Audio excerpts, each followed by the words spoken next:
Before we do our January Drinks Award, some of the club players, to piggyback off what Coach McCloskey said about Jason, he was our team school bus for our boys basketball team. He was also someone who would film our games and would upload them to Huddle on YouTube and would be really responsible for the media portion. I'm a big film junkie, and we really relied on Jason Wu, who was at every tournament filming for the boys, and some of the boys wanted to take the initiative to recognize him. So Jason Wu, can you come up to the front?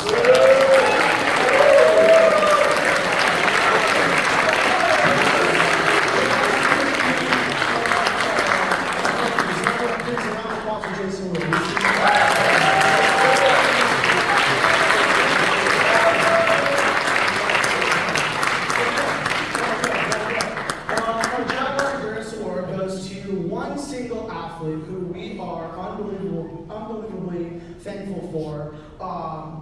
The Endurance Award goes to an athlete that plays every single sport possible. So 3 sport athletes all the way through from 5th, 6th, 7th, and 8th grade. Well, this individual was in my first grade class during COVID, so we didn't get to house sports.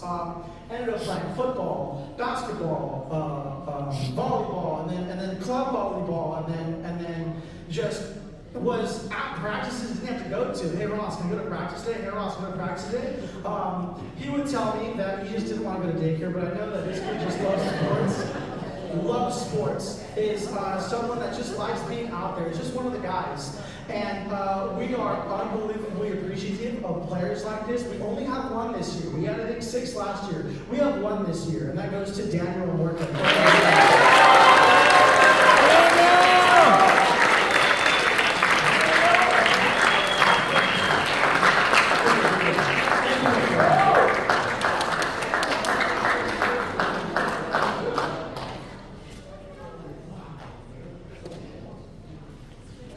There we go. Okay, so we're going to do something different this year. We usually give these athlete awards, called athlete awards. What we usually do is we kind of keep you guys in suspense, and we don't tell you at the very end.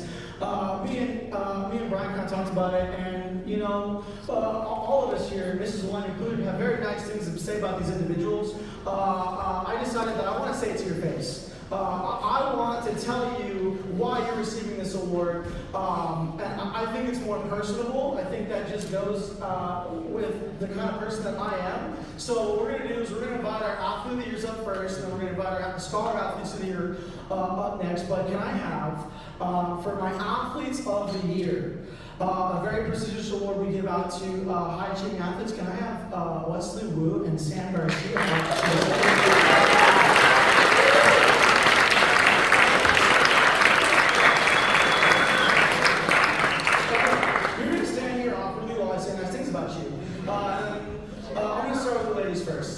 Sam Garcia, you are, I told Mr. Ennis, the best example of when I was wrong. Do you know what I mean by that? No, you don't. Good. I was wrong. I was so wrong. I was unbelievably wrong about you. Fast rewind last year. We're putting together our select team, and we're ready to make a run at a league title. And I had my 7 girls, or 8 girls, I forgot what I had. I had my 6th graders, I had my 8th graders, and here was one girl who showed potential, but I didn't know her. I knew girls like Sydney and Sophia and Zoe, and I knew the 8th grade girls. But I didn't know Sam Garcia, and I told Mr. Ryan, yeah, I got my 7. He goes, are you sure? Her name wasn't on the list. I didn't add her. I didn't add you, Sam.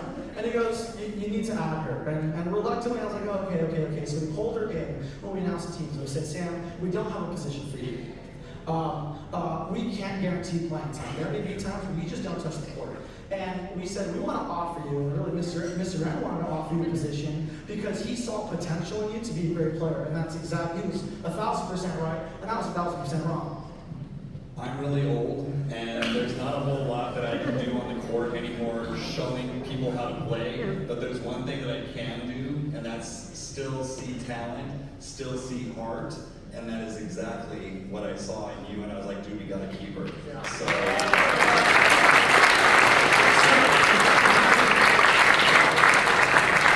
Fast forward, I mean, 7th grade year, this award is not for a 7th grade year, but she improved so much in 7th grade, and she did find playing time. And she came on as one of our only 8th graders as we returned. And she came back and had developed an insanely nasty serve. And still has an insanely nasty serve. And she also became a really good passer. And was committed to being a leader of a group that was really young, a lot of 7th graders and 6th graders. So she came on to 8th grade and she was talented. There was no question that she was going to make the team. And as she plays her first few games, we're on a 2 or 3 game winning streak, and she loves volleyball, she loves the program, and my heart broke for her because she broke her finger playing at recess. And the doctor said, Sam, you can no longer play volleyball, and it brought you to tears. And the doctor said, you can't play for 6 weeks, and the season was only, I think, 4 weeks left. Whatever the math was on that. And, she's in class, and her finger's wrapped. And she goes, hey, Mr. Ross, can I look at the schedule? And I was like, all right, come up. And I'm like, you're not playing, dude. You can't play. And then her finger's in a cast and it's broken. And she's like, I'm coming to practice today because she counted the weeks. And it was 2 weeks after the injury, because the doctor said you can maybe think about doing things with your hands at 2 weeks or whatever it was, and that didn't mean play volleyball. That didn't mean that. But she goes to practice with a broken finger and she starts serving, and she's angry, and it's ace after ace after ace after ace. And I was like, hey, look, I'm not your doctor, but I'm not going to be the one to stop you. And she comes to a game after about 3 weeks sitting out with a broken finger. Her finger is still broken, by the way. It's not healed. And I believe we taped it or something. I don't know what we did. And I told her, I said, you're not starting. And she wanted to curse at me. I could see it. I could just see that anger and just the hate. It was truly like, I hate using this word. It was a hatred. And I pulled her aside because I think I almost made you cry. And I said, Sam, this team, we were 5-0 at that point. And we had 3 games left against 3 good teams. I said, this team right there, and I pointed to them. I said, they aren't ready. They don't care. They are complacent, and they're getting ready to play a game, and they think they're going to win. And it's not true. And I said, Sam, I need a good player on my bench.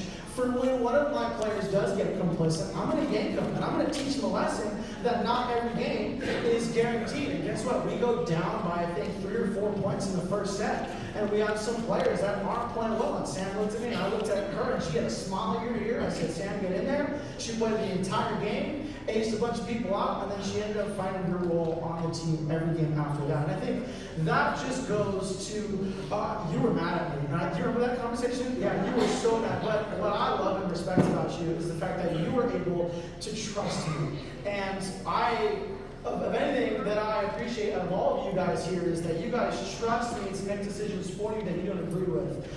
Sam, this award is not only for your talents, it's not only for your leadership, but it's also for your trust. Sam Garcia, you are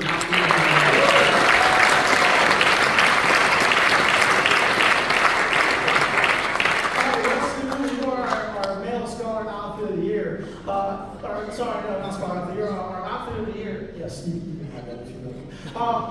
I'm going to pick on you a little bit. At 5th grade, he goes, hey, Ross, did you know the only reason why that, I think you said, the only reason why I'm playing sports, or the only reason why my dad's making me play sports is because I'm a little chubby. And we have proof.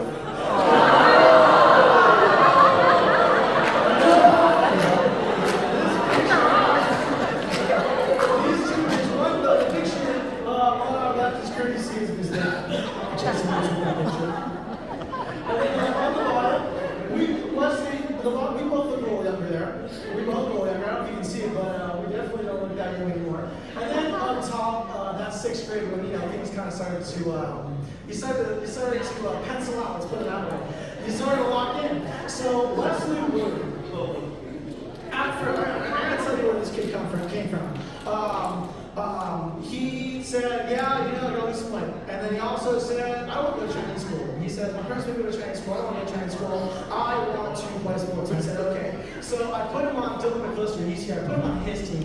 Dylan is the previous recipient of this award, and I think it's fitting that Leslie, you are to succeed him because he came into my classroom in 5th grade, when you were in 5th grade, and he said, I'm going to turn Leslie into a champion. And I said, dude, you're crazy. You're crazy. Leslie is Leslie Wu. And he said, hey, I know. I'm going to take him under my wing. And in football, Dylan scores a touchdown and Wesley played defense. So Dylan's yelling at Chris and Wesley to get on the field. And he's yelling at him, and he looks at me, and they're messing around with each other and giggling. And Wesley and Chris run onto the field, and they face the wrong way. And they're facing the wrong way, and the play starts, and Dylan's like, what are you guys doing? You're facing the wrong way. That is where Wesley Wu began his athletic career.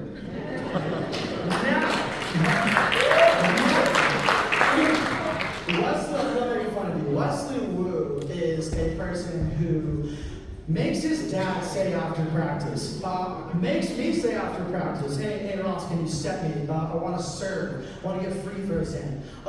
He is unbelievably dedicated to this program. Wesley Wu played on the select team for football, select team for basketball, on the club team for volleyball, played all three intramural sports, and also played travel basketball, and is still currently doing that. Playing 7 seasons this year, and was doing well. You guys saw the awards that he received. His coaches, Coach McClister, Coach Voss, us two up here, Coach Schultz. He's going home with awards because he is a phenomenal athlete. This is somebody that is committed to the process of growth.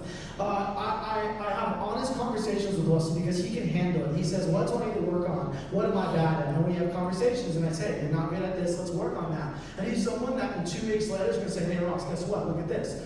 And whether it's a jump serve or whether it's some crazy dribble that he learned in basketball, he eats, breathes, and sleeps sports for Loving Savior. You are unbelievably committed to this program. You are a phenomenal athlete, and that is, you are every ounce of deserving of this award. So Wesley, congratulations.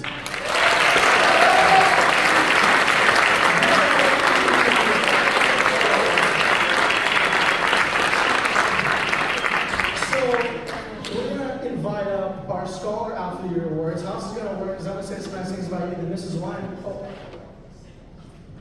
Okay, yeah. So, Mrs. Wine is always going to finish off this award with some nice things to say, and she's going to be the one presenting the awards to these individuals because, as Mrs. Wine will always agree, athletes, it doesn't matter how good you are.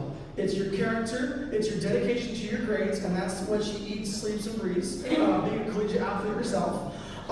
So we would like to invite up these 2 award recipients. Can we have, is the slide correct? Okay, on the next slide. Let's go. And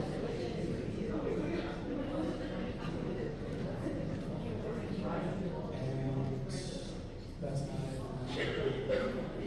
Can we have, Aiden Barone and Zoe Padilla up to the stage.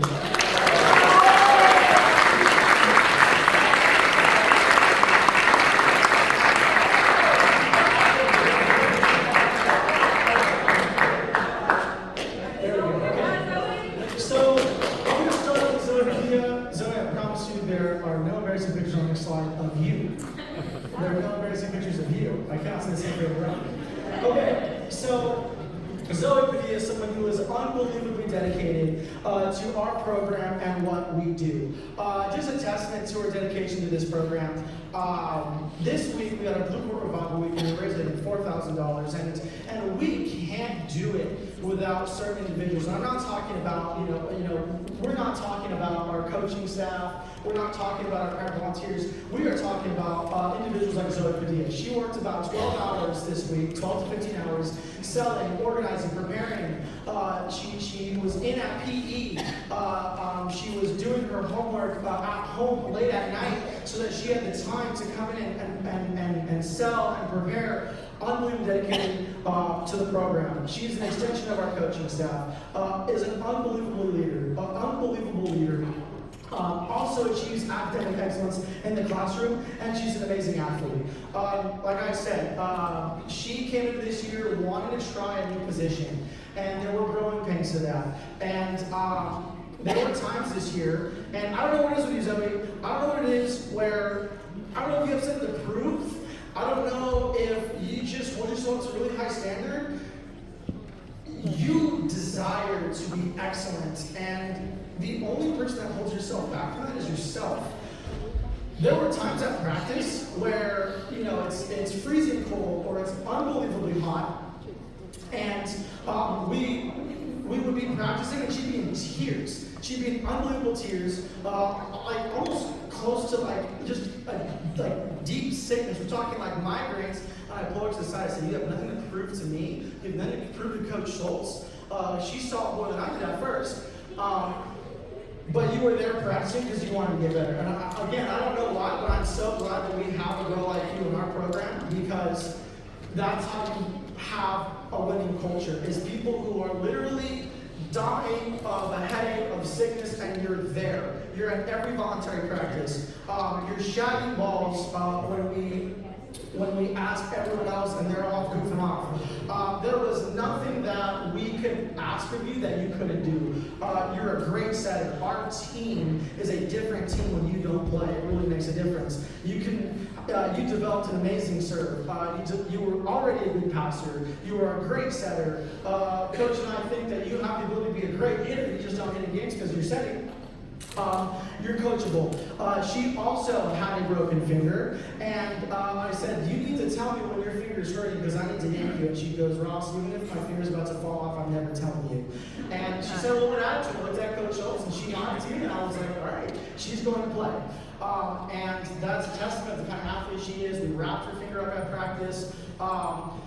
She doesn't tell her mom when she's practicing with broken fingers, and I have to, I'm sorry, and I tell her, I'm like, hey, leave me out of it, but the athlete in me, the person that wants to pursue excellence is like, ooh, I love that, and it lights a fire under me to make myself better. I want to pass the mic out to Mrs. Weinberg.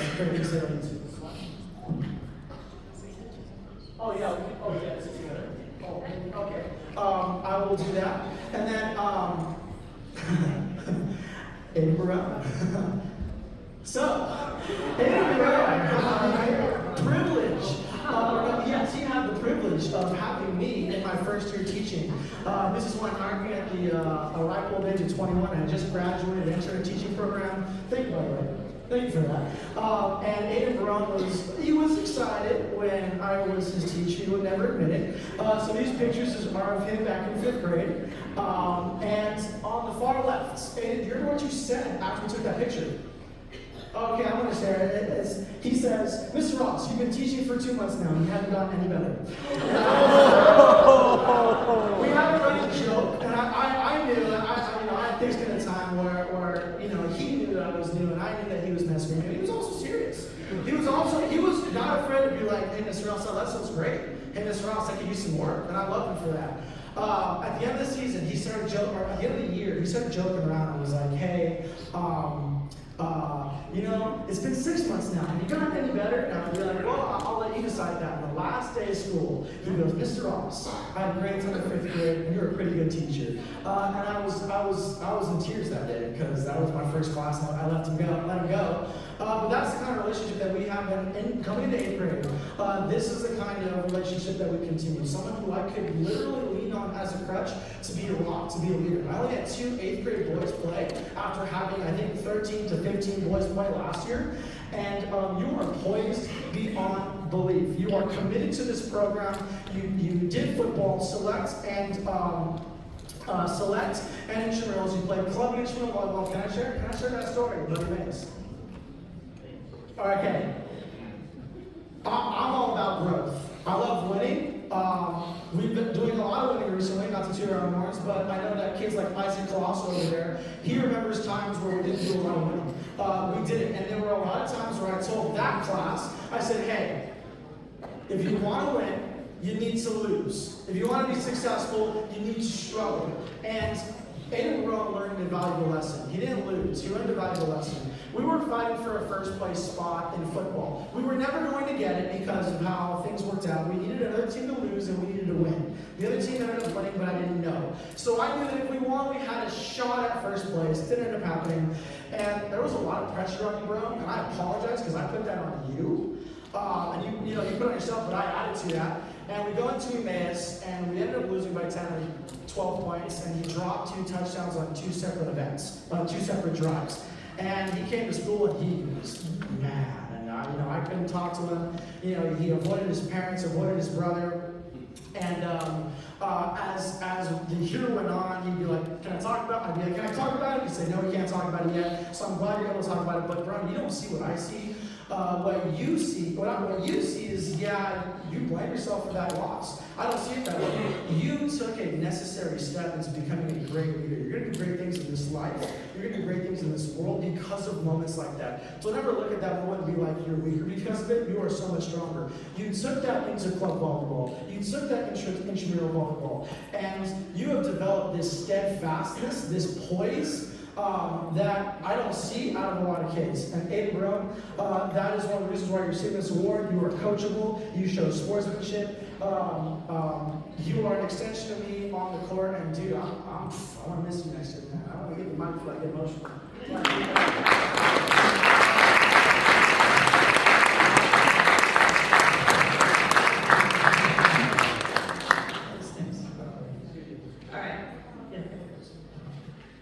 So anyone that knows me knows that I love sports. I think at a very young age, my father played professional ball. So as we were growing up, it was just all about sports.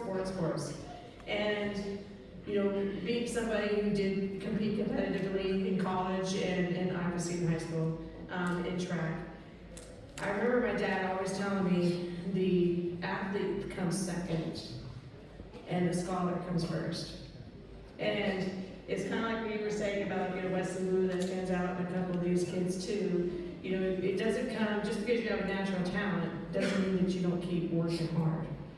And that goes in life, right? So it's just, you go to practice, you do what you gotta do, but it's everything you do after that.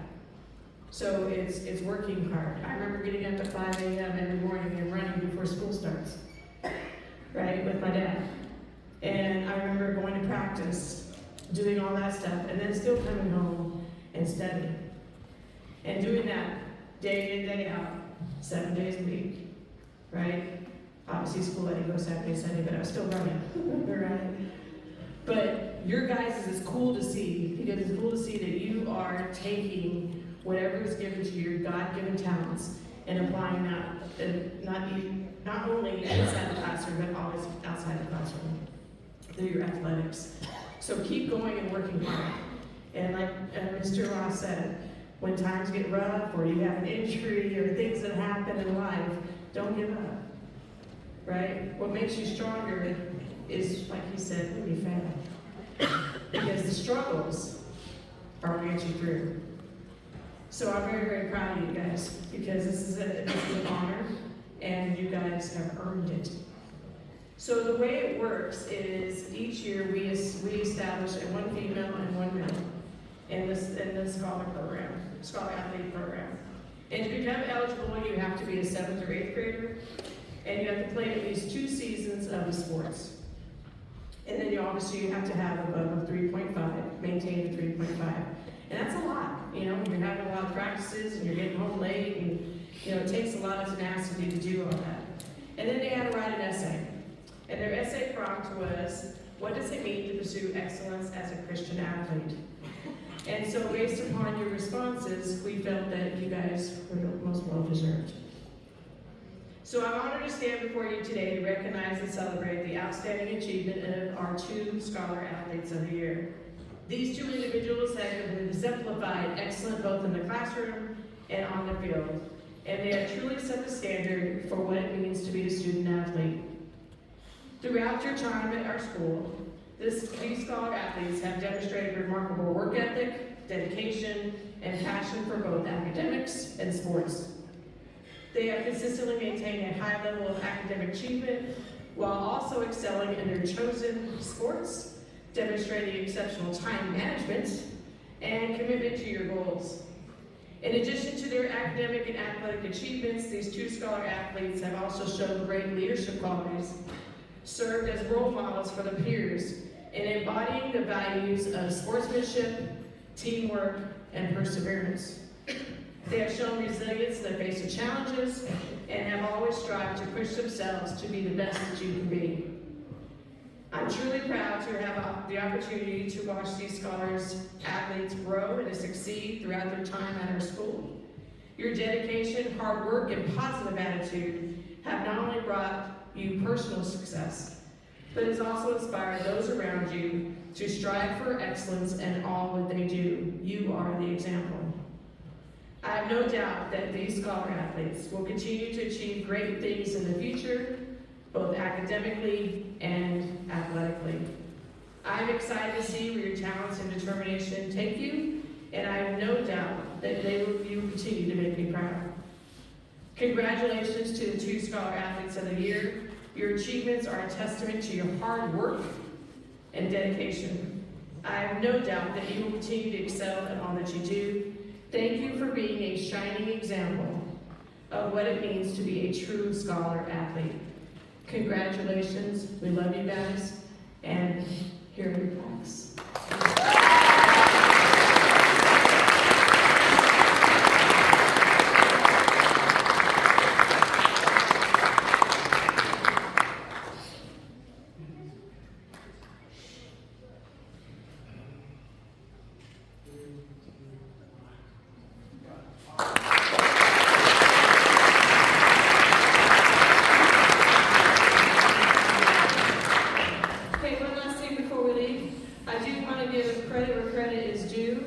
Thank you, coaches that have helped assist in our athletic program, as well as your parents and grandparents and everybody who has attributed some type of, assistance in this matter.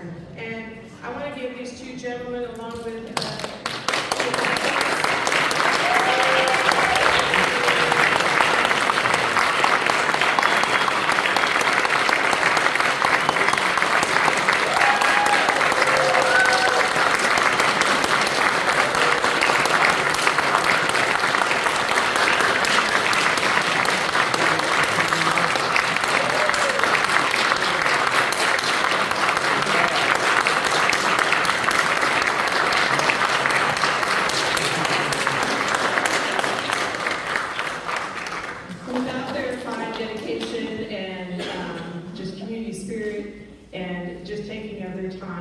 this athletic program would not be the success it is today. So I want to tell them personally from me, thank you very much, all 3 of you.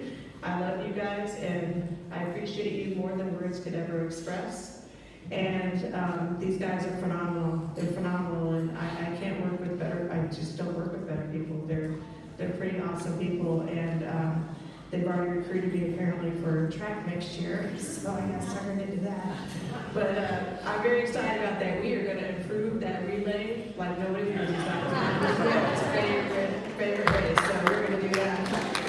And with that said, I just want to make a notice because Mr. N forgot about something. He mentioned that the boys, this is the first time we've had a championship in like 10 years or something like that with the boys. But I want to remind him that when I coached girls basketball like 9 years ago, we went to the championship. Girls, we need to resurrect the team. All right? We need to resurrect the team.